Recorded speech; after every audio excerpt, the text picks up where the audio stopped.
Kamusta mga boss? Welcome sa aking munting channel na kung saan may kantahan na may kwentuhan pa, ang Kanta Kwento. Ngayong araw na ito ay may espesyal tayong ibabahagi at ipapakita sa inyo na siguradong magugustuhan ninyong lahat. Dadalhin ko kayo para panoorin ang pinakamagagaling, pinakamahusay, at pinakakapupukaw-pusong best of the best vocals ni Char 2026 ng Franz Rhythm, ang kahanga-hangang family band mula sa Bohol. Pero kung hindi kayo mapapahanga sa galing nila at mali ang mga nasabi ko dito, ibig sabihin lang yan ay hindi ako nagsasabi ng totoo. Pero maninindigan ako sa husay nila dahil personal na nila akong napahanga. Malinaw ba yan mga kakwento? Pero bago tayo magsimula, kung bago ka pa lang dito sa ating channel, hihingin ko po muna ang inyong like at subscribe bilang suporta sa ating channel. Pakikomento mo rin mga kakwento kung taga saan ka para malaman ko kung hanggang saan umabot ang kwento nating ito. Maraming salamat! Bago tayo dumiretso sa kanilang mga pinakamahusay na pagtatanghal ngayong taong 2026, kilalanin muna natin ang mas malalim ang banda at ang bida nating ito upang lalo nating mapahalagahan ang kanilang pagkakaisa at galing. Ang Franz Rhythm ay isang buong pusong pamilyang banda na nagmula pa sa probinsya ng Bohol. Dala nila ang kanilang hilig at talento sa musika saan man sila makarating. At patuloy silang nagbibigay ng saya at inspirasyon sa marami. Sa katunayan, patuloy na lumalaki ang kanilang pamilya ng tagahanga. Sa ngayon ay 812 na ang kanilang mga subscribers. Tunay na mabilis na tumatak ang kanilang galing sa puso ng mga tao.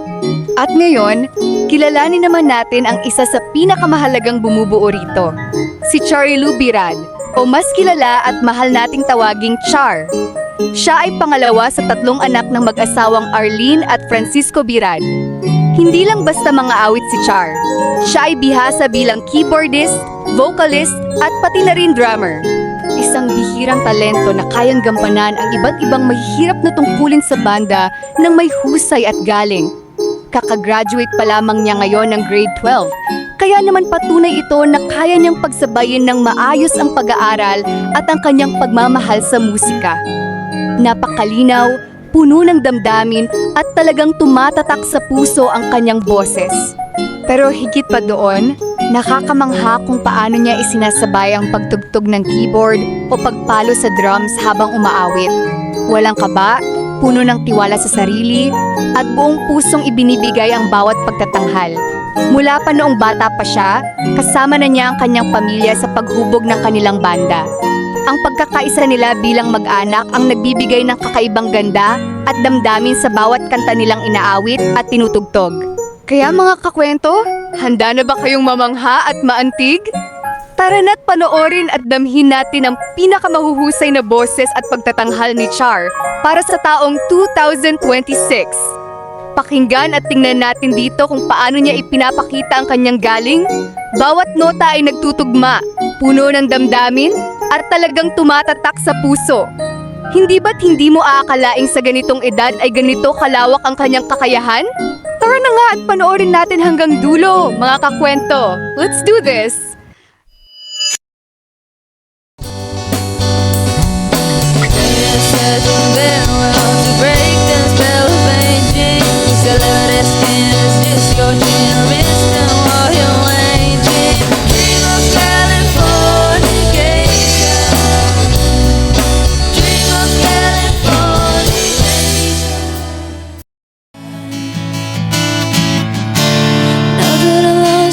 Everything to you.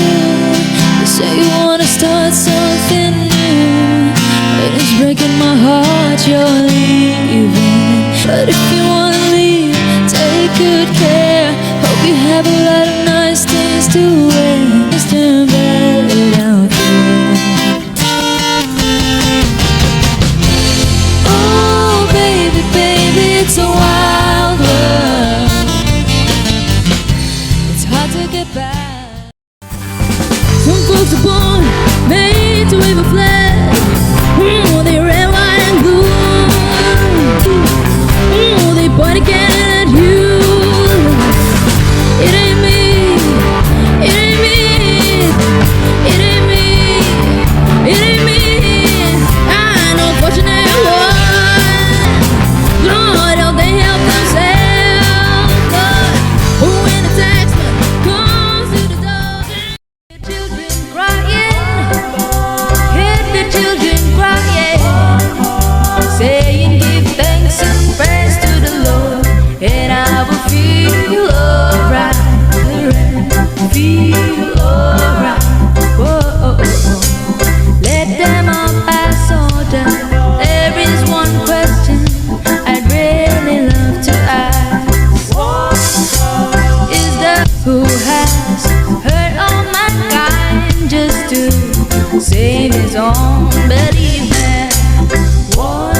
niya ang lahat ng pinakamahuhusay na gawa at pagtatanghal ni Char at ng buong Franz Rhythm para sa taong ito, mga kakwento. Tunay na nakakapagmalaki na mayroon tayong ganitong pamilyang nagkakaisa at patuloy na pinapaganda ang kanilang talento. Karangalan natin na makita at marinig ang galing ng tulad nila. Lubos kaming nagmamalaki para kay Char at sa buong pamilya ng Franz Rhythm. Dahil sa pagbabahagi nila ng ganitong napakagandang talento at inspirasyon sa ating lahat. Paalala lamang po, ang video na ito ay ginawa lamang bilang pagpupugay at pagbabahagi ng galing ni Char at ng pamilyang Franz Rhythm. Hindi ito ginawa para sa anumang layuning pagkakakitaan. Ang lahat ng karapatan sa orihinal na mga pagtatanghal ay pag-aari ng nararapat na may-ari at ng kanilang pamilya. Huwag din kalimutang mag-iwan ng komento sa ibaba. Alin sa mga pagtatanghal ay pag-aari ng nararapat na may-ari at ng kanilang pamilya.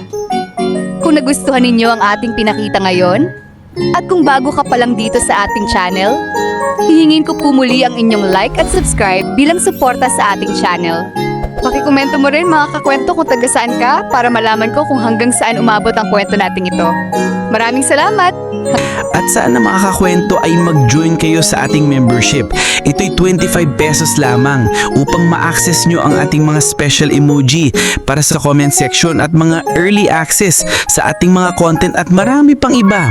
Salamat na agad mga kakwento. Salamat sa pagsama sa akin hanggang dito sa dulo ng ating kwento. Muli, ito ang Kanta Kwento na nagsasabing mabuhay ang talentong Pilipino. Kanta kwento, sabay-sabay tayong makinig, mga awit ng puso, damhin ang kanilang himig, mga talentadong Pilipino, sikat at di kilala sa Kanta Kwento. Sama-sama tayong sumayaw, iba't ibang kwento, bawat banda ay may kwento. Saan man sila galing, ipagmalaki natin to. Sa likod ng tugtugan, sakit at saya, bawat nota ay buhay, bawat boses ay saya. Minsan sila ang hype, minsan naman ay di, pero sa Kanta Kwento, lahat sila'y makikita.